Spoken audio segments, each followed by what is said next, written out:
विश्वानि देव सवितर्दुरितानि परासुव यद्भद्रं तन्न आसुव। आत्मीय स्वजनों, गीता विषाद से मोक्ष तक श्री कृष्ण के संग। आइए यह 15वें मालिका में भगवद गीता के 14वें अध्याय पर हम चिंतन करें। 14वां अध्याय जिसका नाम है गुणत्रय विभाग योग। 3 गुण, सत्व, रज, तम। इसकी क्या लीला है, कैसे गुण हैं ये, इनके क्या लक्षण हैं, जीवात्मा पर ये कैसे प्रभाव करते हैं और उस प्रभाव का क्या असर होता है, इसका बहुत सुंदर चिंतन प्रभु ने 14वें अध्याय में किया है। भगवान वर्णन करते हैं, परम भूयः प्रवक्ष्यामि ज्ञानानां ज्ञानमुत्तमम् यज्ञात्वा मुनयः सर्वे परां सिद्धिमितो गताः। अर्जुन, फिर से मैं तुझे ज्ञानानां ज्ञानमुत्तमम्, ज्ञानों में, सभी ज्ञानों में जो उत्तम ज्ञान है, जो श्रेष्ठ ज्ञान है, वह मैं तुझे बता रहा हूं। और वह भी प्रभु ने कहा परम भूय। भूय का अर्थ फिर से। ये ज्ञान कैसा है? ज्ञानों में उत्तम ज्ञान तो है ही ये ज्ञान यज्ञात्वा मुनयः सर्वे परां सिद्धिमितो गताः। प्रिय स्वजनों, हम जो भगवद गीता में भगवान श्री कृष्ण अलग अलग ज्ञान तो वही है, लेकिन ज्ञान का विविध परिणाम बता रहे हैं। एक सूत्र इस प्रवचन मालिका में आया है, यज्ञात्वा पद को पकड़ के। 7वें अध्याय के दूसरे श्लोक में पहले ज्ञान की महत्ता तो बताई कि ये जो ज्ञान है विज्ञान के साथ बता रहा हूं, और वो ज्ञान कैसा है। 7वें अध्याय के दूसरे श्लोक में प्रभु ने कहा था, यज्ञात्वा नेह भूयोन्यत ज्ञातव्यम अवशिष्यते। जो ज्ञान पाने के बाद दूसरा कुछ जानने को बाकी बचता नहीं है, वो 7वें अध्याय का। 9वें अध्याय में भगवान ने जो कहा ज्ञान के बारे में कि यज्ञात्वा मोक्ष से शुभात, 9वें अध्याय के पहले श्लोक में कहा। ये ऐसा मैं ज्ञान बता रहा हूं। वहां भी ज्ञान की महिमा तो कही कि ज्ञानम विज्ञान सहितम, जैसे 7वें अध्याय में भी कहा था ज्ञानम विज्ञान सहितम सविज्ञानमिदं ज्ञानम। लेकिन 9वें अध्याय में कहा यज्ञात्वा मोक्ष से शुभात, जिसको जान करके तुम अशुभ से मुक्त हो जाओगे। 13वें अध्याय में जो हमने कल देखा, वहां पर भी 13वें अध्याय के 12वें श्लोक में प्रभु ने ज्ञान की महत्ता करते हुए कहा, ज्ञेयम यत्तत् प्रवक्ष्यामि। जो ज्ञान ज्ञेय है, जानने जैसा है, वो मैं बता रहा हूं। वो क्या है? यज्ञात्वा मृतमश्नुते, जिसको जान करके अमृत को प्राप्त करोगे तुम। और यही आज 14वें अध्याय में भगवान कहते हैं, अभी जो मैं ज्ञान तुझे बता रहा हूं, यज्ञात्वा मुनयः सर्वे परां सिद्धिमितो गताः। यह ज्ञान श्रेष्ठ तो है, रहस्यमय तो है, उत्तम तो है, और ये ज्ञान ऐसा है जिसको जान करके बड़े बड़े सिद्ध लोग, बड़े बड़े मुनि लोग, मुनयः सर्वे परम सिद्धि उन्होंने प्राप्त की है। ये ज्ञान के सब परिणाम है प्रिय स्वजनों। भगवत गीता का ज्ञान हमारे जीवन में क्या करता है, ये प्रभु बता रहे हैं। ज्ञान से, भगवत गीता का जो ज्ञान है वो जानने के बाद बाकी कुछ बचता नहीं है। भगवत गीता का ज्ञान भगवान श्री कृष्ण जो दे रहे हैं वो जानने के बाद, वो प्राप्त करने के बाद व्यक्ति अशुभ से मुक्त हो जाता है, अमृत की प्राप्ति करता है। और प्रमाण दिया है, प्रूफ दिया है कि अभी तक ये टाइम टेस्टेड विजडम है, क्योंकि कई मुनि इस ज्ञान का लाभ लेकर के परम सिद्धि को प्राप्त कर चुके हैं। ऐसा ये ज्ञान मैं तुम्हें दे रहा हूं अर्जुन। और इदम ज्ञानमुपाश्रित्य मम साधर्म्यमागताः, इस ज्ञान का जो की उपासना जो करता है वो मम साधर्म्यमागताः, भगवान कहते हैं मेरे जैसा बनता है।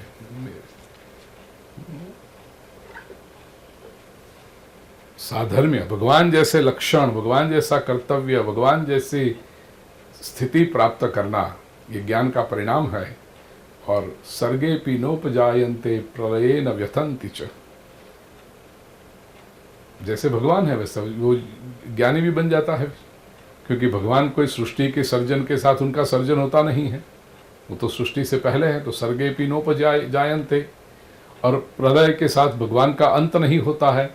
ये ज्ञान जिसने प्राप्त कर लिया वो भी न तो सृष्टि के साथ सर्जन पाता है, न ही प्रलय के साथ वो व्यथित होता है, क्योंकि वो सर्जन से पहले है, ऐसी उसकी अनुभूति है, और प्रलय के बाद भी रहेगा, यह उसका अनुभव है, उसकी उसको गारंटी है, श्रद्धा है।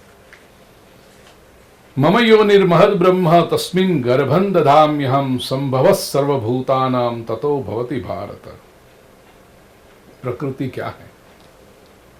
यहाँ देखिए, ये सांख्य विचारधारा है ना, मैंने कल भी कहा था कि सांख्य में प्रकृति और पुरुष दोनों को अनादि माना है। तो यहाँ भी प्रभु कहते हैं मम योनिर्महद् ब्रह्म तस्मिन् गर्भं दधाम्यहं, ये प्रकृति की बात हो रही है, लेकिन प्रकृति को भी महद् ब्रह्म कहा, अर्थात प्रकृति भी महद् ब्रह्म से भिन्न नहीं है। प्रकृति के लिए भी ब्रह्म शब्द का प्रयोग भगवान श्री कृष्ण कहते हैं कि ये भी प्रकृति है, वह योनि है जिसमें मैं गर्भ प्रदान करता हूं, जिससे संभवः सर्वभूतानां ततो भवति भारत, अर्जुन, जिससे कि सभी प्राणी मात्र का, जीव मात्र का प्रादुर्भाव होता है, संभव होता है, क्रिएशन होता है। सर्वयोनिषु कौन्तेय मूर्तयः संभवन्ति यः, किसी भी शरीर में, किसी भी योनि, अर्थात पशु योनि हो, वनस्पति योनि हो, मनुष्य योनि हो, कोई भी, मूर्तयः संभवन्ति यः, जो भी मूर्ति होती है, जो भी आकार लेकर प्रकट होते हैं, जिनका भी जन्म होता है, वो सब तासाम ब्रह्म महद योनिरहम बीज प्रदः पितः, वो ब्रह्म महद, देखिए तीसरे श्लोक में भी कहा, चौथे श्लोक में भी इसको महद ब्रह्म महद योनि, इसको भगवान कहते हैं बीज प्रद जो पिता है, फलीकरण करने के लिए अत्यंत आवश्यक जो बीज चाहिए, भगवान कहते हैं वो बीज देने वाला पिता मैं हूं। I am the creator, I am the cause of the creation, I initiate the creation, ये ईश्वर। तो ईश्वर कौन है? स्वाभाविक है, जिसने सर्जन किया वो सर्जन से पहले होना ही चाहिए। The creator precedes the creation. कोई एक सुंदर चित्र बनाया तो स्वाभाविक है चित्र बनाने वाला चित्र से पहले उपस्थित होना चाहिए। भगवान जब ये सृष्टि के सर्जक हैं, उसका अर्थ कि भगवान सृष्टि से पहले हैं। इसलिए चतुश्लोकी भागवत में प्रभु कहते हैं ना कि जब कुछ भी नहीं था तब भी मैं था। ये श्रीमद् भागवत के दूसरे स्कंध में संपूर्ण श्रीमद् भागवत का अर्क, संपूर्ण श्रीमद् भागवत का जो सार आता है, एसेंस आता है, दूसरे स्कंद के 9वें अध्याय में 32वां श्लोक, अहमेवासमेवाग्रे नान्यद्यत् सदसत्परम् पश्चादहं यदेतच्च यो वशिष्येत सोऽस्म्यहम्। अहमेवासमेवाग्रे नान्यत् यत् सदसत्परम्, अग्रे अहम एव आसम एव, न अन्यत् सत् असत् वा परम, अन्यत् न आसीत। ये सृष्टि में सबसे पहले मैं ही था, अन्य कुछ भी सत असत या कुछ भी नहीं था। तो ईश्वर कौन है? सृष्टि से पहले जो था वो ईश्वर है। और था कहना ये भी अतीत हो गया, नहीं, सृष्टि के पहले से जो है वो ईश्वर है। सृष्टि में तो है और सृष्टि का लय होने के बाद भी वो तो रहता ही है। प्रजापतिश्चरति गर्भे अंतर्जायमानो बहुधा विजायते तस्य योनिम परिपश्यन्ति धीराः। वेद के ऋषियों ने भी कहा कि ये सभी का जन्म देने वाला है। प्रजापतिश्चरति गर्भे अंतर्जायमानो बहुधा विजायते तस्य योनिम परिपश्यन्ति धीराः। बड़े प्यारे प्यारे मंत्र हैं वेदों में।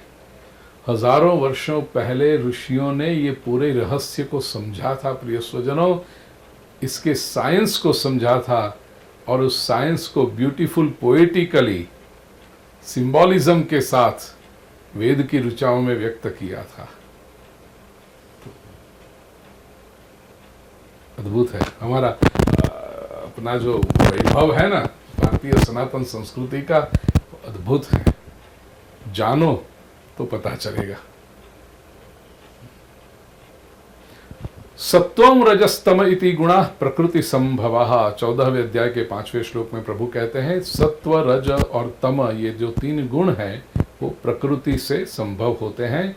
और निबध्नन्ति महाबाहो देहे देहिनम अव्ययम, ये तीन गुण देहिनम देहे अव्ययम देहिनम देहे निबध्नन्ति। जो अविनाशी आत्मा है, देही अर्थात आत्मा, दूसरे अध्याय में हम इसको डिटेल में देख चुके हैं। ये सत्व रज और तम तीन गुण अविनाशी ऐसे आत्मा को शरीर से बांधते हैं। थोड़ा और स्पष्टीकरण करूं, सत्व रज तम ये प्रकृति से उत्पन्न होने वाले तीन गुण अविनाशी ऐसे आत्मा को विनाशी ऐसे शरीर से बांधते हैं।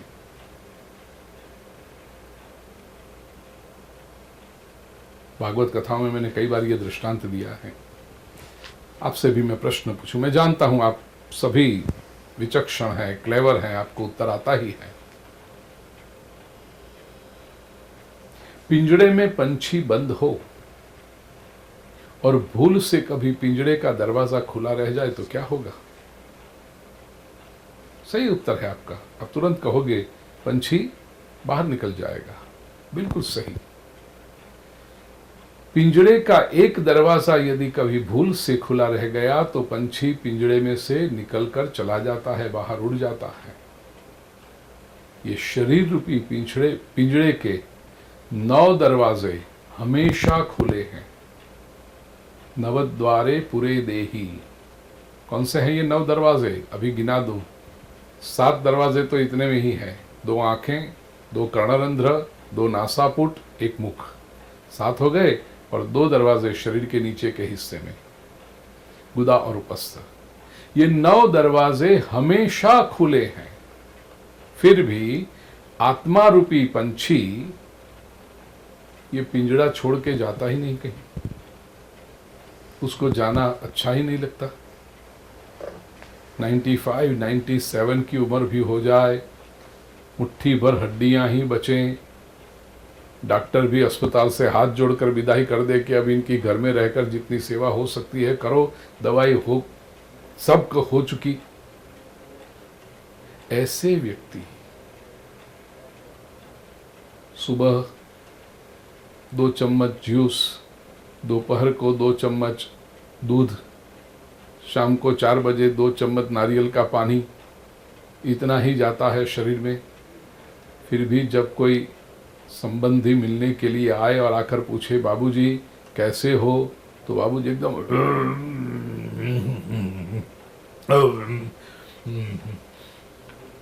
2 साल तक कोई प्रॉब्लम है, तुझे करना क्या है 2 साल तक? ठीक है, ठीक क्या है इसमें? मुट्ठी पर हड्डियां तो बची और क्या बचा है? प्रिय स्वजनों, आत्मा ये शरीर छोड़कर जाना चाहता नहीं है। तो वो क्या है? जो इस आत्मा रूपी पंछी को शरीर रूपी पिंजड़े से बांध कर रखता है। भगवान श्री कृष्ण 14वें अध्याय के 5वें श्लोक में ये स्पष्टता करते हैं, ये सत्व रज और तम 3 गुण हैं, ये माया है, ये प्रकृति है, जो जीवात्मा को देहीनम, जो अविनाशी है, अविनाशी आत्मा को विनाशी शरीर के साथ जोड़ के रखती है, बांध के रखती, निबध्नन्ति, लिटरल ट्रांसलेशन, बांध के रखती है। अब इसके प्रकार बताए, कैसे बांधती है? तत्र सत्वम निर्मलत्वात् प्रकाशकम अनामयम सुख संगे न बध्नाति ज्ञान संगे न चानघ। जो सात्विक लोग होते हैं उनका ज्ञान रूपी प्रकाश से और सुख से बंधन निर्माण होता है, सुख के साथ बांधते हैं। सात्विक लोग शरीर में रहना चाहते हैं, क्यों? ज्ञान प्राप्त करें, सात्विक प्रवृत्ति करें, सात्विक सुख प्राप्त करें। इसके कारण वो शरीर से बंधन में ज्ञान के साथ बंधे होते हैं। ज्ञान संगे न चानग, सुख संगे न और ज्ञान संगे न बध्नाति, बांधते हैं। तो ये दो में यदि प्रवृत्ति होगी और जीवन चलता होगा, समझ लीजिए यह व्यक्ति सात्विक प्रवृत्ति का है, सत्व गुण उसमें अधिक है। रजो रागात्मकम विद्धि तृष्णा संग समुद्भवम तन्निबध्नाति कौन्तेय कर्म संगेन देहिनाम। दूसरी जो प्रवृत्ति है रजोगुण है, प्रकृति है, वो रजोगुण वाले कैसे बांधते हैं? रागात्मकम, राग से, आकर्षण से बंधे हुए हैं। उन्हें बहुत सारी चीजों का आकर्षण होता है, इससे बंधन में है। और तृष्णा संग समुद्भव, एक तरफ राग है, आकर्षण है, और दूसरी तरफ तृष्णा है। तृष्णा अर्थात इच्छाएं, अधूरी इच्छाएं सब है। ये करना है, ये करना है, इसका रस लेना है, इसका मजा लेना है, इसके लिए ये करना है। अलग अलग प्रकार की तृष्णाएं हैं, स्वयं के लिए भी हो सकती है, दूसरों के लिए भी हो सकती है। कई बार हम देखते हैं लोग बस बेटे का विवाह हो जाए वो देख लूं, फिर बेटे का विवाह हो जाने के बाद उसके वहां पोता आ जाए या पोती आ जाए, ग्रैंड चाइल्ड आ जाए वो देख लूं, ग्रैंड चाइल्ड आ गया फिर इसका ब्याह हो जाए वो देख लूं। ये तृष्णा रजोगुणी प्रवृत्ति है। तन्निबध्नाति कौन्तेय कर्म संगेन देहिनम, आत्मा को वो कर्म के साधन। रजोगुणी व्यक्ति काम में बंधा रहता है। सादी परिभाषा में कहूं तो वर्कहॉलिक, ये रजोगुण है। उनको बड़े बड़े आकर्षण होते हैं, बड़े बड़े सपने होते हैं, उनको बड़ी बड़ी इच्छाएं होती है, और वो इच्छाएं पूरी करने के लिए वो निरंतर काम में व्यस्त रहते हैं, रजोगुणी प्रवृत्ति के लोग। मजाक में कहूं, कुछ लोग इतने वर्कहॉलिक होते हैं, उनको छुट्टी के दिन भी शांति से बैठना पसंद नहीं होता। छुट्टी का दिन होगा तो ऊपर एटिक में से पुरानी फाइल उतारेंगे, उसमें कुछ करेंगे, कुछ पुराना सामान निकाल के कुछ साफ सूफ करेंगे, ये करें। एक्टिव एक्टिव एक्टिव, काम काम, उनको काम चाहिए। रजोगुणी लोग हैं ये।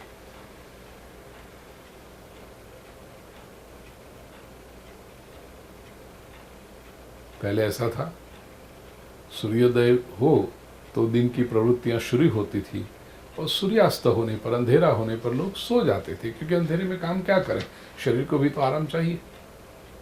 लेकिन कुछ रजोगुणी वृत्ति के लोग होंगे ना, उन्होंने कहा नहीं, आराम नहीं करेंगे, हम तो काम करेंगे। अग्नि जलाई, उसमें से दिया जलाया, फिर वो दिए जब प्रकाश में काम करते रहे, फिर दिए का वो आगे संशोधन होते हुए, टेक्नोलॉजी बढ़ते बढ़ते बढ़ते इलेक्ट्रिसिटी आ गई। अब स्विच ऑन करो और रात को भी दिन जैसा प्रकाश, 3-3 शिफ्ट में फैक्ट्रियां चलती, काम काम काम काम। प्रकृति की जो एक बायो साइकिल है, नेचुरल की साइकिल है, उसके साथ हम तो काम करेंगे। रात के 12 बजे भी हमें काम करना है, अंधेरे की वजह से हमारा काम रुक जाएगा, नहीं, हम लाइट करेंगे, काम चालू करेंगे। कुछ रजोगुणी तो और आगे बढ़ गए। देखिए, लाइट की स्विच ऐसे होती है हाथ के लेवल पर, लेकिन इंटीरियर डिज़ाइनर ने उनमें और बढ़ोतरी कर दी। उन्होंने लाइट की स्विच नीचे रख दी, बूट की लात मार और लाइट होनी चाहिए और हम काम करते रहेंगे। ये रजोगुणी प्रवृत्ति है प्रिय स्वजनों। रजो कर्म संगेन देहिनम बध्नाति। तीसरी जो वृत्ति है प्रकृति का गुण है वो तमोगुण है। तमस्त्वज्ञानजम विद्धि मोहनम सर्वदेहिनाम। तमोगुण जो है ना वो अज्ञान से उत्पन्न होता है और सभी जीवात्माओं को मोहनम मोहित कर देता है, डिल्यूजन में डाल देता है। तमोगुणी व्यक्ति है ना वो अपनी अलग ही दुनिया में रहता है, वो मोहग्रस्त दुनिया में ही रहता है। प्रमादालस्य निद्राभिस्तन्निबध्नाति भारत। और इसके लक्षण क्या है? प्रमाद, आलस्य और निद्रा। तीनों शब्द यूं तो लोगों को समानार्थी दिखाई पड़ते हैं, लेकिन है नहीं। प्रमाद का अर्थ है प्रोक्रेस्टिनेशन। प्रमाद का अर्थ महाभारत में दुर्योधन ने बहुत सुंदर बताया है। वो दुर्योधन से जब पूछा गया, दुर्योधन तुम तो बुद्धिमान हो, याद रखना दुर्योधन मूर्ख आदमी नहीं था, बड़े बुद्धिमान था वो, तूने ये सब क्यों किया? जब महाभारत का पूरा युद्ध हो गया, हारे कौरव लोग, दुर्योधन स्वयं मृत्यु की कगार पर है, उससे पूछा गया कि दुर्योधन अब तुझे पछतावा हो रहा है कि तूने जो किया वो गलत था? इतने सारे लोगों ने तुझे जीवन भर समझाने का प्रयास किया, कभी तूने किसी की बात ही नहीं मानी। लगता है तुझे कि तू भूल कर रहा था? पछतावा हो रहा है तुझे? दुर्योधन का बिल्कुल नहीं। क्यों? जानामि धर्मम न च मे प्रवृत्ति, जानामि अधर्मम न च मे निवृत्ति, केनापि देवेन हृदय स्थितेन यथा नियुक्तोस्मि तथा करोमि। दुर्योधन कहता है धर्म क्या है मैं जानता हूं, लेकिन मैंने कभी उस मार्ग पर प्रगति की ही नहीं। और दुर्योधन कहता है कि मुझे पता है मैं जो कर रहा था वो अधर्म था, लेकिन मैंने कभी अपने आप को उससे रोका नहीं। जानामि धर्मम न च मे प्रवृत्ति, जानामि अधर्मम न च मे निवृत्ति। इसको कहते हैं प्रमाद। महाभारत के समय में तो एक दुर्योधन था प्रिय स्वजनों। आज के युग में घर घर में प्रत्येक व्यक्ति को पता होता है कि अच्छी बात क्या है। इतने तो समझदार सब लोग हैं कि अच्छा क्या है, योग्य क्या है, करने जैसा क्या है, वो पता है उनको, लेकिन करते नहीं। भगवत गीता का अध्ययन करना चाहिए, भगवान श्री कृष्ण की श्रेष्ठ ज्ञान की बातों को जीवन में आचरण में लाना चाहिए। पता है, नॉट दैट दे ऑपोजिट। वो कहते हैं बात सही है, करना चाहिए, कब करोगे? देखते हैं ना जरा। ये दुर्योधन वृत्ति है। और लोग जो कर रहे हैं वो गलत है, उनको पता है। भूल करने वाला व्यक्ति भूल करेगा तो एक बार करेगा, यदि वो दूसरी बार करता है तो उसको भूल नहीं कहा जाता, उसको प्लानिंग कहा जाता है, स्कीमिंग कहा जाता है। क्योंकि वो दूसरी बार जानबूझकर करता है, समझकर करता है, पकड़ा न जाए ऐसी आयोजन करके करता है, तो उसे भूल कैसे कहो? फिर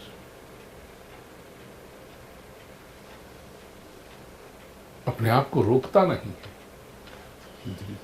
प्रमाद, आलस्य, आलस्य लेजीनेस, टू पोस्टपोन थिंग्स, ये आलस्य, ये तमोगुण का लक्षण है। कबीर ने बड़ा सुंदर कहा, कल करे सो आज कर, आज करे सो अब, पल में प्रलय हो जाएगा, बहुरी करेगा कब। किसी शरारती ने इसका उल्टा कर दिया। उसने कहा आज करे सो कल कर, कल करे सो परसों, इतनी भी जल्दी क्या है प्यारे, जब जीना है बरसों बरसों। ये आलस्य, दीर्घसूत्रिता तमोगुण का लक्षण है। जरा अपने भीतर झांक कर देखने जैसी बातें हैं। हमारे भीतर तो कहीं ये सब वृत्तियां नहीं पड़ी। और निद्रा, बेहोशी।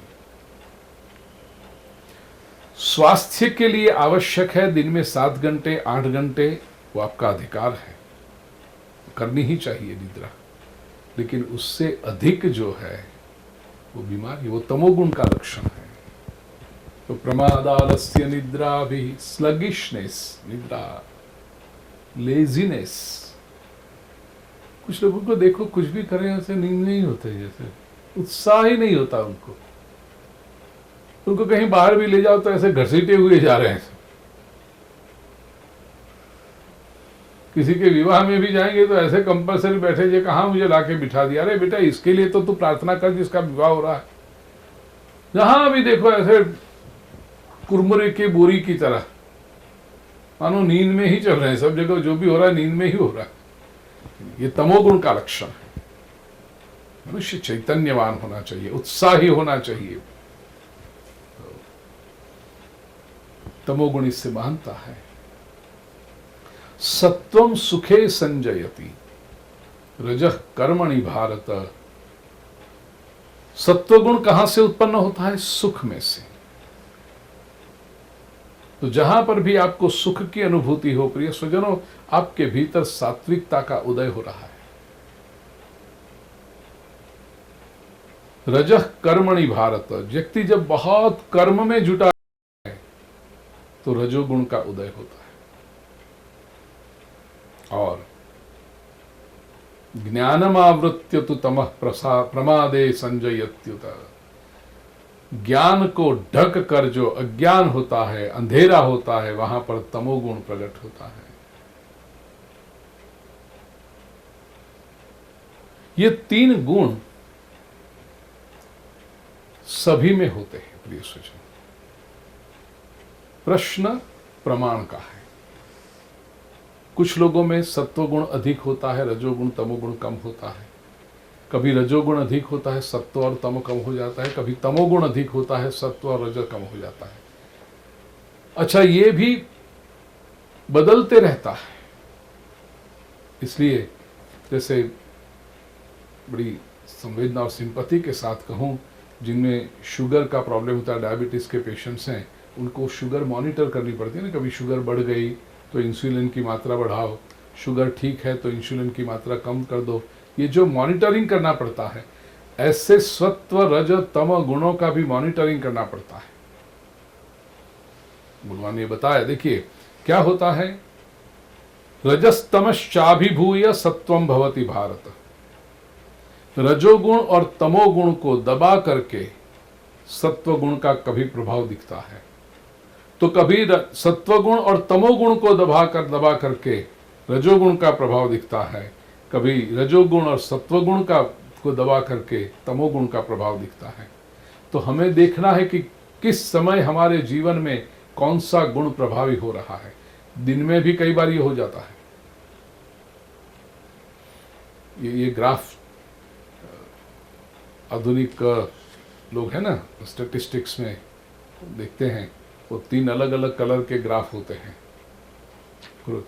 तो ऐसे मानो सत्वगुण का सफेद रंग का ग्राफ है, रजोगुण का लाल रंग का है और तमोगुण का काले रंग का।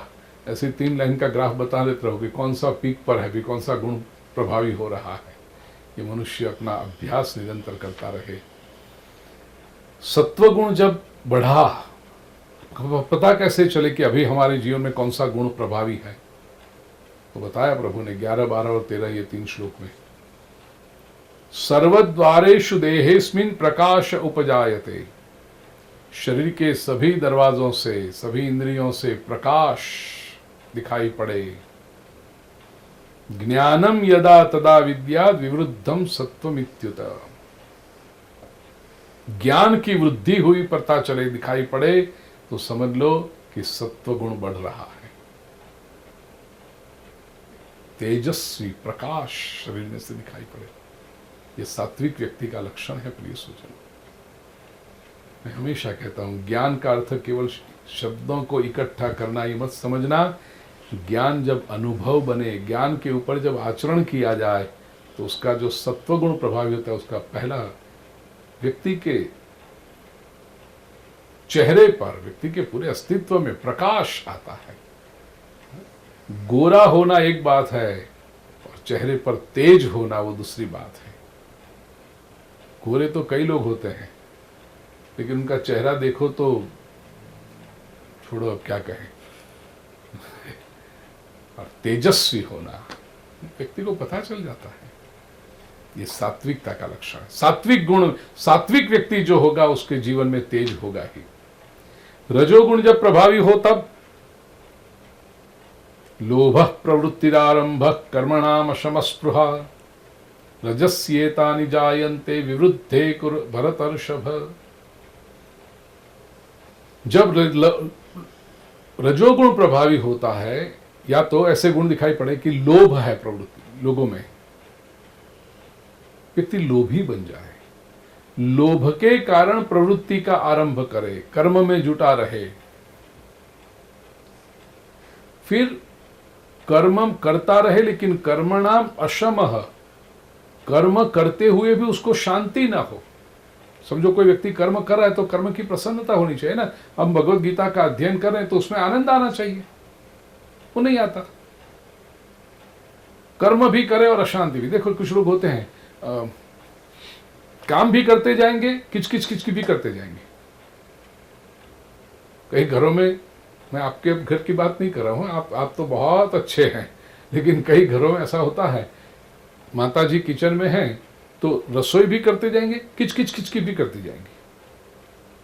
जिंदगी भर ये करती रही, किसी की मदद कुछ मिली नहीं, कभी हुआ नहीं, ये क्या, ये मेरे अकेले पे है क्या, सबको भोजन करना है मेरे अकेले के। अरे माता जी, आप भोजन तो बना रही हो, रोज बना रही हो, अच्छा भी बना रही हो, तो ये किचकिच बंद करो ना। लेकिन ये रजो, ऐसे पुरुष भी होगा, वो अपना काम करता रहेगा, टी करता रहेगा, मत करो। तो कर्म करते हुए भी अशांति, ये रजोगुण का लक्षण है। अशम स्पृहा रजस्येतानि जायन्ते विवृद्धे भरतर्षभ। तमोगुण के लक्षण क्या है?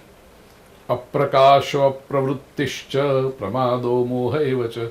अप्रकाश, प्रकाश भी नहीं, अंधेरा। अप्रवृत्ति, कुछ करेंगे भी नहीं और करना चाहेंगे भी नहीं, पड़े रहेंगे, शिकायत करते रहेंगे, ऐसे ही। प्रमाद, और जब कहें कि ये कुछ करना, छोड़ो ना, बाद में करते हैं, कोई ना कोई बहाना निकल आएगा उनको करने के लिए। समय नहीं है, स्वास्थ्य ठीक नहीं है, संपत्ति का प्रबंध नहीं है, इतना खर्चा कौन करे, ये कैसा करे, कौन आएगा, क्या करेंगे, ये रोते हुए लोग, ये तमोगुण का लक्षण है। प्रमाद, मोह, डिल्यूजन में पड़े हैं, प्रवृत्ति कुछ नहीं करते लेकिन स्वयं को तो न जाने क्या न क्या समझते हैं, ये मोह में पड़े हुए लोग। तमस्येतानि जायन्ते विवृद्धे कुरु नंदन। अर्जुन, जब तमोगुण बढ़ जाए तो ये ऐसे लक्षण दिखाई पड़ते हैं। यदा सत्वे प्रवृद्धे तु प्रलयम याति देहभृत। जीवन में जब सत्वगुण प्रभावी हो, उस समय यदि शरीर का अंत हो जाए, भगवान कहते हैं तदोत्तम विदाम लोकान अमलान प्रतिपद्यते, वो उत्तम लोक में जाता है और अमल निर्मल लोक में जाता है, भव्य लोक में जाता है। सत्वगुण में जब व्यक्ति को देह त्याग करना पड़े, रजसी प्रलयं गत्वा कर्म संगीषु जायते। रजोगुण जब प्रभावी हो और उस समय व्यक्ति देह त्याग करे तो वो कर्म में जुटा रहता है, दूसरा जन्म या आगे की यात्रा जो है वो कर्म में रहती है। तथा प्रलीनस्तमसी मूढ़ योनिषु जायते।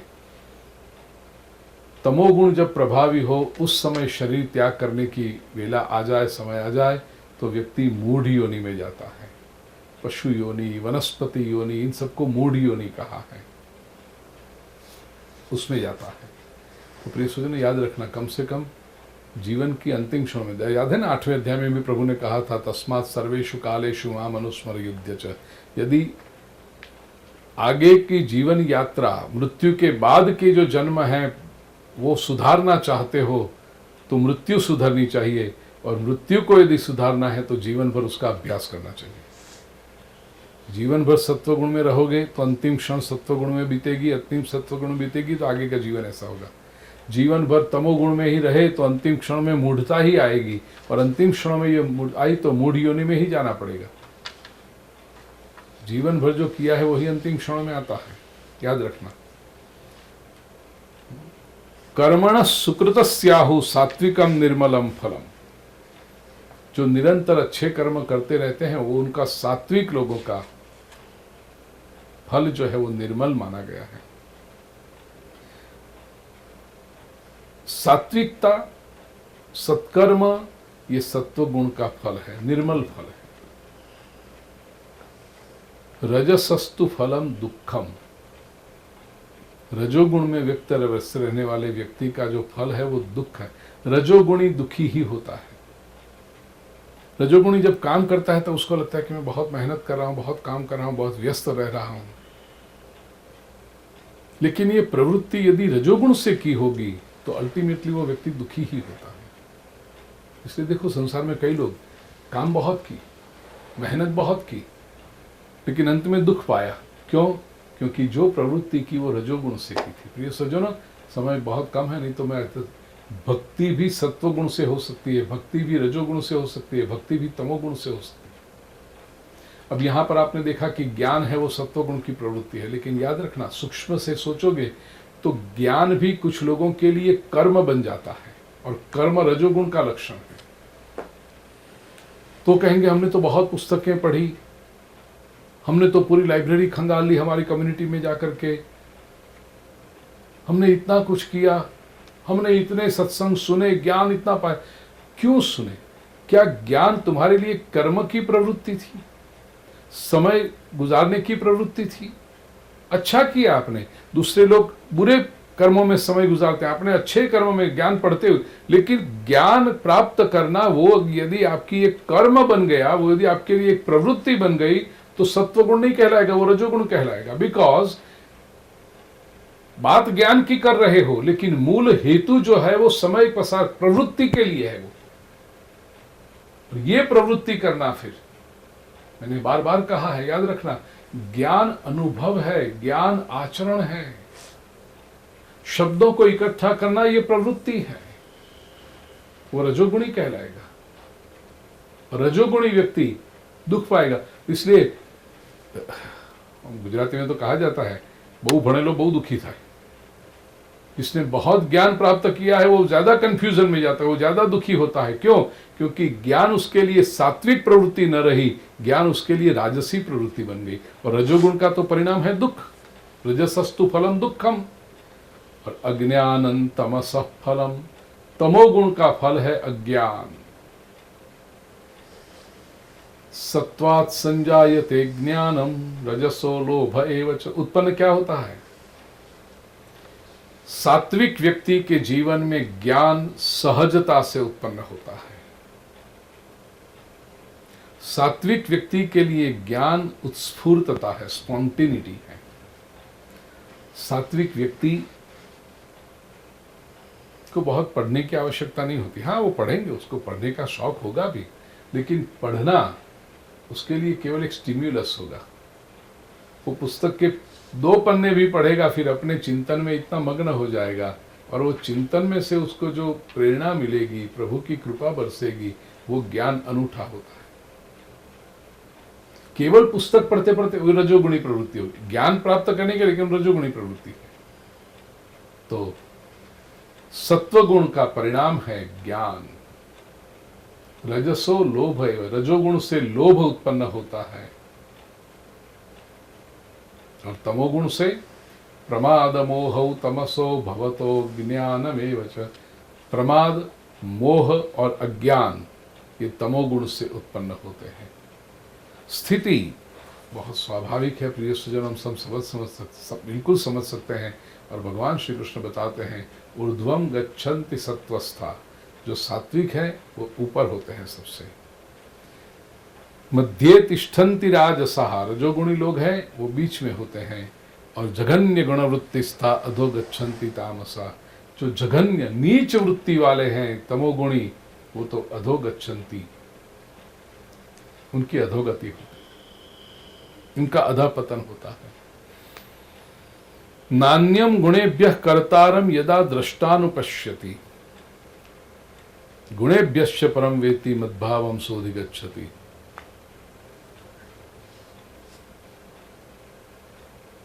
जब कोई दृष्टा गुणों की पकड़ से मुक्त होता है और स्वयं गुणेभ्यश्च परम वेत्ति, मैं गुण से पर हूं, I am beyond this quality, ऐसा जब उसको लगता है, मद्भावम सोऽधिगच्छति। भगवान श्री कृष्ण कहते हैं वो व्यक्ति मेरे भाव को पाता है, मद भाव को पाता है। और अल्टीमेटली गुणानेतानतीत्यंत्रिं देहि देह समुद्भवान, ये तीन गुणों को अतीत करके, ट्रांसेंड करके, one who goes beyond this three qualities, वो जन्म मृत्यु जरा दुःखैर विमुक्तोऽमृतमश्नुते, वो जन्म मृत्यु जरा अर्थात वृद्धावस्था और दुख, इन सभी से मुक्त हो करके अमृतम अश्नुते, वो अमृत की प्राप्ति करता है। अब जब भगवान ने कहा कि जो व्यक्ति ये तीनों गुणों से पार हो जाए वो अमृत की प्राप्ति करता है, तो अर्जुन प्रश्न पूछता है कि तीनों गुणों से पार जाए कैसे, या तो तीनों गुणों से पार जो गया है उसको पहचाने कैसे। कैर्लिंगै स्त्रीन् गुणानेता नतीतो भवति प्रभो, ये प्रभु ये क्या लक्षण है, लिंग का अर्थ है लक्षण, चिन्ह, ये तीन गुणों से जो अतीत हो गया, हे प्रभु उसके लक्षण क्या है। किमाचारः कथम चैतान स्त्रीन् गुणानति वर्तते, जो तीनों गुणों को पार कर गया उसका आचार कैसा आचरण होता है, हाउ डज ही बिहेव, हम कैसे पहचाने उसको। तो भगवान कहते हैं प्रकाशंच प्रवृत्तिंच मोहमेव च पांडव, न द्वेष्टि संप्रवृत्तानि न निवृत्तानि कांक्षति। गुणातीत के लक्षण है, अभी तीन गुणों को जो पार कर गया उसके लक्षण है। प्रकाश, प्रवृत्ति और मोह, ये जो तीन गुणों के लक्षण बताए, प्रकाश सत्व गुण, प्रवृत्ति रजोगुण, मोह तमोगुण, इन तीन से जो पर हो गया वो व्यक्ति न द्वेष्टि संप्रवृत्तानि न निवृत्तानि कांक्षति, वो व्यक्ति कभी प्रवृत्ति के लिए द्वेष नहीं करता और निवृत्ति की आकांक्षा भी नहीं करता। जो हो रहा है सहजता से वो होने देगा। इसी अर्थ में प्रिय स्वजनों कबीर जी ने कहा साधो सहज समाधि बनी, स्वस्थता से, मन की शांति से अस्तित्व जो लेकर आता है प्रसन्नता पूर्वक उसका स्वीकार करता है और अपना जो कर्तव्य है वो निभा देता है। ये गुणातीत महापुरुष का पहला लक्षण है। न प्रवृत्ति के द्वेष करता है न निवृत्ति की आकांक्षा करता है। जब कार्य करना पड़े तो प्रसन्नता से कार्य करेगा। कार्य करते समय मुझे क्यों करना पड़ता है, मुझे तो ये नहीं करना, क्यों करूं मैं, ये काम तो बंधन ऐसे नहीं करेगा। वो न कार्य का द्वेष करता है और न निवृत्ति की अभिलाषा रखता है। उदासीन वदासीनो गुणैर्यो न विचाल्यते। उदासीन, उत आसीन, ऊपर बैठा हुआ और गुणों से जो विचलित नहीं होता। तो गुणा वर्तन्त इत्येव योवतिष्ठति नेंगते, गुण कर हो रहे, गुणों की लीला हो रही है ऐसा समझकर नेंगते, वो विचलित नहीं होता है। ये नेंगते पद है ना प्रिय स्वजनों, भगवत गीता के 6ठे अध्याय में भगवान श्री कृष्ण ने बताया था, ध्यान में जिसका चित्त एकाग्र होता है उसके लिए छठे अध्याय के 19वें श्लोक में देखिए प्रभु श्री कृष्ण ने कहा, यतो यथा दीपो निवातस्थो नेंगते सोपमा स्मृता। जैसे बिना पवन वायु नहीं है, ऐसे रूम में दिए की ज्योत नेंगते न इंगते विचलित नहीं होती है, वो उपमा स्थिर बुद्धि वाले को दी जाती है। यहाँ 14वें अध्याय में भगवान जो कहते हैं कि नेंगते, वो विचलित नहीं होता है। गुणावर्तन्त इत्येव योवतिष्ठति नेंगते समदुःख सुख स्वस्थ। गुणातीत व्यक्ति दुख और सुख में समान रहता है, स्वस्थ रहता है। न सुख उसको हिला सकता है, न दुख उसको तोड़ सकता है। स्वस्थ, स्वस्थ, स्व का अर्थ सेल्फ, स्थ रहना। He stays with the self, he doesn't go out. अपने भीतर, अपने आधार पर रहना। समलोष्टाश्म कांचनः, लोष्ट रेती, अश्म पत्थर, कांचन सुवर्ण, ये सब उसके लिए समान है। अर्थात क्या ये वैल्यू नहीं समझता? उसको पता है रेत रेत होती है, पत्थर पत्थर होता है, कांचन कंचन, सुवर्ण सुवर्ण होता है। लेकिन ये चीजें उसको विचलित नहीं करती। सुवर्ण देखकर वो लालची नहीं हो जाएगा, हे सुवर्ण है भागो उसकी तरफ, या रेत पड़ी रहने दो क्या फर्क पड़ता है, ऐसा नहीं करता वो। तुल्य प्रिया प्रियो धीर स्तुल्य निंदात्म संस्तुति। प्रिय स्वजनों, ये सारी बातें भगवत गीता के दूसरे अध्याय में अंतिम 18 श्लोक हैं, 55वें श्लोक से लेकर 72वां श्लोक, और भगवत गीता के 12वां अध्याय भक्ति योग जो हमने देखा उसमें 13 से 19 यह 7 श्लोक, उसमें जो ये गुण बताए हैं, यही गुण यहाँ पर प्रभु ने गुणातीत महापुरुष जो है उसके लक्षणों में बताए हैं। धीर होते हैं। धीर शब्द की भी व्याख्या बहुत सुंदर है। धी का अर्थ है बुद्धि और रा दाने। धी ही राति इति धीरः। जो बुद्धि दूसरे को प्रदान करे उसको कहते हैं धीर। अर्थात दूसरे को जो समझदारी दे वो धीर। अब दूसरे को समझदारी देनी होगी तो अपने पास तो चाहिए, तभी तो दूसरों को दे पाओगे। इसलिए सुख के दिन आए तो भी वो धीर, दुख की अवस्था है तो भी धीर। दुख के समय आजू बाजू वाले लोग रोने लगेंगे, सर कूटने लगेंगे, माथा पछाड़ने लगेंगे, उस वक्त जो धीर व्यक्ति होता है वो कहते हैं होती है ऐसी घटनाएं, आप चिंता ना करो। तो स्वयं जो स्थिर है, बुद्धिमान है, वही दूसरों को स्थिरता और बुद्धिमत्ता दे सकता है। गुणातीत का लक्षण है धीर। तुल्य निंदात्म संस्तुति। निंदा स्तुति, अब ये तो बहुत छोटी बात हो गई प्रिय स्वजनों। जैसे ही हम आगे बढ़ते हैं लोग करेंगे। किसी भी क्षेत्र में आप आगे बढ़े, चाहे बिजनेस के फील्ड में आगे बढ़े, चाहे आपके प्रोफेशनल फील्ड में आप आगे बढ़े, चाहे शिक्षण में आगे बढ़े। विद्यार्थी भी क्लास में फर्स्ट आता है तो 50 लोग जो क्लास में सब उसकी प्रशंसा नहीं करते, 5 लोग निंदा करने वाले भी होते हैं। किसी भी क्षेत्र में आप आगे बढ़े, याद रखना स्तुति करने वाले तो मिलेंगे, निंदा करने वाले भी होंगे। 100% लोग, सबके सब लोग हमारी प्रशंसा करें, ये अभिलाषा मत रखना, नहीं तो दुखी हो जाओगे। और कई बार कथाओं में कहा है, जिसको कीर्ति की कमाई करनी है उसको टीका रूपी टैक्स चुकाना ही पड़ता है। जिसको स्तुति रूपी संपत्ति इकट्ठी करनी है उसको निंदा रूपी टैक्स चुकाना। समाज में 10 में से 8 लोग आपकी स्तुति करें, 2 लोग निंदा करें तो करने दीजिए। 20% तो बहुत अच्छे में टैक्स स्लैब में हो आप। लोग 30-30, 40-40, 50-50 वाले स्लैब में होते हैं। तो 10 में से 2 लोग निंदा करें, करने दीजिए।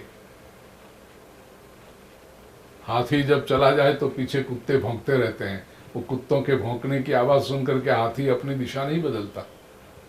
और याद रखना, अभी तक कुत्ते केवल हाथी के पीछे ही भौंकते हैं। एक भी कुत्ते की हिम्मत नहीं हुई कि हाथी के सामने आकर भौंके, क्योंकि कुत्ते को भी डर लगता है सामने से भौंकूंगा, हाथी सूंड में उठा करके फेंकेगा, मैं दिखाई नहीं पड़ूंगा कभी। तो कुत्तों की हिम्मत हमेशा हाथी के पीछे भौंकने की ही होती है, सामने नहीं आते। निंदा से डरो मत प्रिय स्वजनों। हाँ, निंदा के समय सावधान हो जाओ, प्रामाणिकता से आत्मचिंतन कर लो कि ये जो निंदा हो रही है उसमें कोई सच्चाई तो नहीं है ना। यदि सच्चाई हो तो अपने आप को सुधार लो। इस अर्थ में कवियों ने कहा, निंदक नियरे राखी आंगन कुटी छवाए। लेकिन यदि निंदा में, और अधिकतर आप देखो निंदा जो पीठ के पीछे होती है उसमें सच्चाई होती नहीं, वो तो सामने वालों की जलन होती है उसमें। तो फिर हम क्यों विचलित हो, हम क्यों डिस्टर्ब हो जाए उससे। गुणातीत महापुरुष जो है, भक्त है, साधक है, वो इस कक्षा में आ गया है कि ऐसी छोटी मोटी लोगों की निंदा से वो विचलित नहीं होता, क्योंकि वो अपना लक्ष्य जानता है, उसकी अपनी इंटेग्रिटी उसको बनाए रखती है, उसके भीतर का जो सत्व है, सत्य है, वो उसको बनाए रखते हैं। तुल्य निंदात्म संस्तुति मानापमानयोस्तुल्य। मान अपमान में भी तुल्य। तुल्यो मित्रारि पक्षयो। मित्र और अरि, अरि का अर्थ है शत्रु, वो मित्र और शत्रु दोनों में समान है। क्यों? यदि कोई अपमान करे, यदि कोई शत्रुता करे, यदि कोई निंदा करे, तब महापुरुष ये समझता है कि ये गलत बल कर रहा है, ये मुझे समझ नहीं रहा है। जब ठीक से समझेगा तो उसको पता चलेगा। अब जब इस समय ये नहीं समझ रहा है तो उसकी नासमझी की वजह से मैं क्यों दुखी हो जाऊं? मैं तो समझदार हूं ना। इसलिए महापुरुष ये निंदा, अपमान, शत्रुता उसको बहुत दिल पे लेता ही नहीं है। वो कहता है सृष्टि में है हम कितने थे, और जितने समय के लिए ये निंदा करते रहे, इसका इसको उसके ऊपर चिंता कर, वो हमारी निंदा करे। एक वाक्य बहुत सुंदर मैंने कहीं पढ़ा था, हमारे बारे में लोग क्या सोचते हैं वो भी यदि हम सोचते रहें तो फिर वो लोग क्या सोचेंगे। हमारे बारे में क्या सोचना है उनको सोचने दो, हम क्यों उसे तकलीफ करें उसमें। मेरी दादी माँ ने एक सूत्र दिया था बचपन में, बेटा हम जब तक सच्चा काम कर रहे हैं, हम सब तक ठीक सही मार्ग पर हैं, ठीक मार्ग पर हैं, तब तक लोग हमारे बारे में क्या सोचते हैं उसकी जरा से भी फिक्र मत करना। सबसे बड़ा रोग क्या कहेंगे लोग, ये बीमारी में पड़ना ही मत। हम सही कर रहे हैं, मैं जानता हूं, मेरा प्रभु जानता है, अब दुनिया क्या कहे क्या फर्क पड़ता है। ईश्वर जब स्वीकार करेगा तो सृष्टि को स्वीकार करना ही पड़ेगा, अन्यथा क्या फर्क पड़ता है। ये सोचो। तो तुल्य निंदात्म संस्तुति मानापमानयो स्तुल्य स्तुल्यो मित्रारि पक्षयो आरंभ परित्यागी। सभी आरंभ को वो कभी भी अहंकार से किसी कार्य की शुरुआत नहीं करता, इच्छा से, पर्सनल गेन की इच्छा से कभी किसी कार्य की शुरुआत नहीं करता, अपनी प्रतिष्ठा बढ़े इसलिए किसी कार्य की शुरुआत नहीं करता। हमेशा जो करेगा, क्या किसी दूसरे का भला हो रहा है, क्या दूसरे का कल्याण हो रहा है, क्या कोई दूसरा व्यक्ति अपनी साधना के पथ पर 2 कदम आगे बढ़ रहा है, क्या दूसरे व्यक्ति के भक्ति में अभिवृद्धि होती है, क्या दूसरा व्यक्ति परमात्मा के समीप पहुंचता है, यही उसका भाव होगा। सारी उसकी प्रवृत्तियों का आधार यही होगा। सर्वारंभ परित्यागी गुणातीत स उच्यते, उसको गुणातीत कहा गया है। और भगवान ने फिर कहा मांचयो व्यभिचारेण भक्ति योगेन सेवते, मुझे जो अव्यभिचारिणी भक्ति से मेरी सेवा करते हैं, सगुणान समतीत्यैतान ब्रह्म भूयाय कल्पते, वह जो व्यक्ति है वो सभी गुणों को अच्छी तरह से पार करके ब्रह्म भूयाय कल्पते, ब्रह्म को, ब्रह्म की स्थिति को प्राप्त कर लेता है। अव्यभिचारिणी भक्ति प्रिय स्वजनों, भक्ति में भी व्यभिचार होता है? जी हाँ। क्या? सकाम भक्ति ही व्यभिचारिणी भक्ति है। यदि कोई सांसारिक उपलब्धि की अभिलाषा लेकर के भगवान की भक्ति करोगे तो वो व्यभिचारिणी भक्ति हो गई। ईश्वर के साथ भी व्यभिचार भला नहीं, शोभा नहीं देता।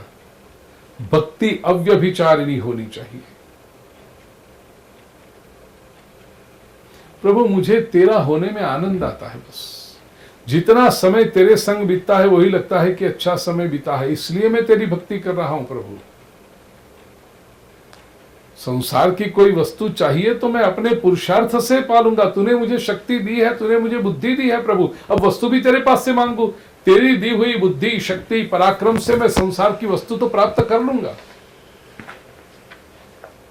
तेरे पास प्रभु आऊंगा ना तो केवल तेरे लिए आऊंगा, कोई वस्तु की अभिलाषा से नहीं आऊंगा प्रभु। तेरे पास जब बैठूंगा तब बस तू है और मैं हूं, और कुछ नहीं चाहिए। ये निशुद्ध प्रेम, ये निर्व्याज प्रेम, यही अव्यभिचारिणी भक्ति है। पत्नी कभी पति से ये कहे कि तुम साड़ी लेकर आओ तब तुमसे बात करूंगी, परफ्यूम लेकर आओ तब बात करूंगी, महंगी वाली गाड़ी में लेकर आओ मुझे तभी मैं तुम्हारे साथ गाड़ी में बैठूंगी और ससुराल चलूंगी आपके साथ, तो ये तो व्यभिचार हो गया। पति कहां चाहिए? वस्तु चाहिए, साड़ी चाहिए, परफ्यूम चाहिए, गाड़ी चाहिए, इसलिए कर रहे हो। संस्कारी पत्नी तो केवल इतना कहेगी, बस आप आओ, और कुछ नहीं चाहिए, आपकी ही आवश्यकता है। ये अव्यभिचारिणी भक्ति। भगवान के साथ प्रिय स्वजनों अव्यभिचारिणी भक्ति यदि होगी तो भगवान कहते हैं वो ब्रह्म भूयाय कल्पते, और ब्रह्मणो ही प्रतिष्ठा अमृतस्याव्ययस्य च शाश्वतस्य च धर्मस्य सुखस्य एकांतकस्य च। ये ब्रह्म की प्राप्ति करना, उसमें स्थिर रहना, अमृतत्व को पाना, यही शाश्वत धर्म है और एकांतिक सुख का कारण है। It is the reason for supreme happiness. ये सज्जनों, गुणातीत कक्षा, पहले तो सत्व रज तम तीन गुणों को समझें, और हमारी ये साधना करते करते तमोगुण में यदि हो तो रजोगुण की ओर गति करें, रजोगुण में हो सत्वगुण की ओर गति करें, और सत्वगुण में भी हो तो तीनों को पार करके गुणातीत कक्षा में जाएं। स्वामी रामकृष्ण परमहंस एक बहुत सुंदर दृष्टांत दिया करते थे। उस दृष्टांत के साथ आज की बात को 14वें अध्याय को विराम दूं। एक राजा था और उसका राजकुमार जंगल में भटक गया, खो गया। अब राजा का राजकुमार है तो स्वाभाविक उसके शरीर पर कुछ न कुछ तो होगा, स्वर्ण की मालाएं, मोती की मालाएं, रत्नों की मालाएं तो था, स्वाभाविक था, राजकुमार है, कभी ऐसे तो हो नहीं सकता बिना किसी गहने के। जंगल में जब भटक गया राजकुमार तो 3 चोर मिल गए उसको, और तीनों चोरों ने मिलकर उस राजकुमार को लूट लिया। लूट तो लिया, फिर 3 में से एक चोर ने कहा इसको मार डालेंगे हम। दूसरे ने कहा अब लूटना था वो तो लूट लिया उसके पास से, अब इसको मार के हमें क्या फायदा मिलेगा, अरे लेकिन ये राजकुमार है पकड़े जाएंगे ये कर। दूसरे चोर ने कहा वही है ना बीमारी तुझे, तो डर वही है, मारना नहीं है इसको, क्योंकि यदि इसको मार डालेंगे तो राजा और सजा करेगा, इसमें पकड़े भी गए तो बहुत क्या है, ये लूटा तो उसकी सजा होगी, लेकिन इसको मार डालेंगे और पकड़े गए तो राजा छोड़ेगा नहीं, हमें भी मार डालेगा। तो दूसरे चोर ने कहा वो मारना तो नहीं, इसको बांध देते हैं ताकि कम से कम वो शिकायत तो ना करे हमारी। दूसरे चोर ने राजकुमार को बांध दिया और तीनों चोर निकल गए। कुछ समय के बाद जो तीसरा चोर था उसने सोचा कि क्यों इसको बांधा है, बेचारा ऐसे पड़ा रहेगा। वो तीसरा चोर आया, उसने राजकुमार को छोड़ दिया, बंधन में से मुक्त किया। तो राजकुमार को तो बहुत अच्छा लगा। राजकुमार ने उसको कहा भी कि भाई तुम तो बड़े अच्छे हो, ठीक है तुम लोगों ने तीनों ने मिलकर लूट लिया, एक तो मुझे मार डालने की बात करता था, दूसरे ने मुझे रस्सी से बांध के रख दिया, तुम कितने अच्छे हो, तुमने आकर के मुझे खोला, रस्सी के बंधन में से मुक्त किया। और वो तीसरे चोर था, उसने राजकुमार को बताया भी कि देखो जंगल में तुम भटक गए, लेकिन इस रास्ते से चले जाना, थोड़े आगे जाओगे राजमार्ग दिखाई देगा, रॉयल रोड, वो सीधे तुम्हारे राजमहल तुम्हें पहुंचा देगा। राजकुमार तो और प्रसन्न होगा कि भी बहुत बहुत अच्छे हो, चलो चलो तुम मेरे साथ चलो, मैं पिताजी से तुम्हारी पहचान कराऊंगा, तुम बहुत अच्छे हो। राजकुमार ने जब तीसरे चोर से कहा कि तुम बहुत अच्छे हो, तुमने मुझे बंधन से छोड़ा, तुमने मुझे मेरे पिता तक पहुंचने का रास्ता बताया, चलो मैं पहचान करा दूं, तो तीसरा आदमी कहता है नहीं भाई, मैं तेरे साथ में नहीं आ सकता। क्यों? क्योंकि मैं भी हूं तो चोर ही, उनकी टोली में ही हूं। भले एक ने तुझे मारने की बात की, दूसरे ने बांधा, मैंने आकर तुझे छुड़ाया, रास्ता दिखाया, लेकिन हूं तो मैं चोर ही, मैं तेरे पिता तक नहीं आ सकता, वहां तो तुझे अकेले जाना पड़ेगा। स्वामी रामकृष्ण परमहंस ये दृष्टांत देते थे। प्रिय स्वजनों, इस दृष्टांत को समझिए। यह राजकुमार जीवात्मा है, हम सब, मैं आप, हम सब जीवात्मा है राजकुमार, और परमात्मा की संतान है। परमात्मा राजा है, हम प्रभु की संतान है, और प्रभु की संतान है तो स्वाभाविक हमारे भीतर कुछ सद्गुण रूपी संपदा है। जैसे वो राजकुमार के पास सोने चांदी के गहने थे, हमारे पास कुछ सद्गुण रूपी संपदा है, क्योंकि ईश्वर के अंश हैं हम। ये तीनों चोर कौन है? तीन गुण रूपी तीन चोर है, सत्व, रज और तम। ये तीन चोर क्या करते हैं? हमारी जो सात्विक जो संपदा है, दैवी संपदा है, डिवाइन क्वालिटी हमारी, वो सब छीन लेते हैं। परमात्मा का अंश ऐसा जीवात्मा रूपी राजकुमार संसार के जंगल में जब भटक जाता है, तो ये सत्व, रज और तम तीन गुण रूपी तीन चोर आकर के ये जीवात्मा की सारी दैवी संपत्ति को लूट लेते हैं, डिवाइन क्वालिटीज को लूट लेते हैं। फिर तमोगुण कहता है इसको मार डालो, रजोगुण कहता है मारने से तो फायदा नहीं है, बांध के रख दो। तो रजोगुण हमें बांधता है संसार के साथ, लेकिन कुछ समय के बाद सत्वगुण आता है, हमें बंधन से मुक्त करता है। भगवद गीता के प्रवचन सुनो, किसी विद्वान तेजस्वी ज्ञानी महापुरुष के संग में रहो, कथा श्रवण करो, तो ये क्या है? ये सत्वगुण आया। कोई ऐसा मौका पाकर के आता है जो हमें बंधनों से मुक्त करता है। तो जीवात्मा को स्वाभाविक रूप में ये सत्वगुण अच्छा लगता है। ये सत्वगुण हमें परमात्मा तक जाने का मार्ग भी दिखाता है कि इस मार्ग से चले जाओ, तुम्हें प्रभु मिलेंगे। तो जीवात्मा को सत्वगुण अच्छा लगता है, उसको लगता है कि सत्वगुण के साथ रहे, चलो तुम तो रहो हमारे साथ। हम जब परमपिता परमेश्वर के पास पहुंचे, परमात्मा के पास पहुंचे, तो तुम भी चलो हमारे साथ। सत्वगुण कहता है नहीं, मैं भी हूं तो चोर ही, रहना तो मुझे यही पड़ेगा, वो तो प्रकृति का ही अंश है।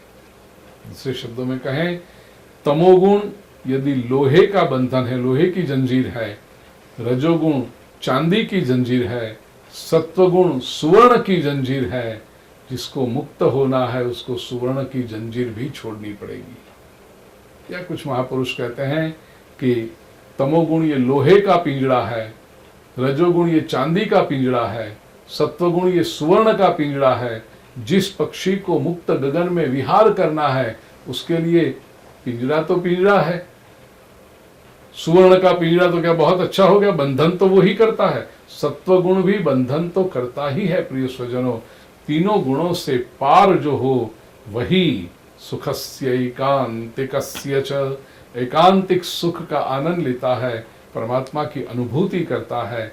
यह अनुभूति अपनी बने, ऐसी प्रभु कृपा के हम अधिकारी हो। इस शुभ भावना के साथ ओम तत्सदिति श्रीमद्भगवद्गीतासूपनिषत्सु ब्रह्म विद्यायां योगशास्त्रे श्रीकृष्णार्जुन संवादे गुणत्रय विभाग योगो नाम चतुर्दशोऽध्यायः।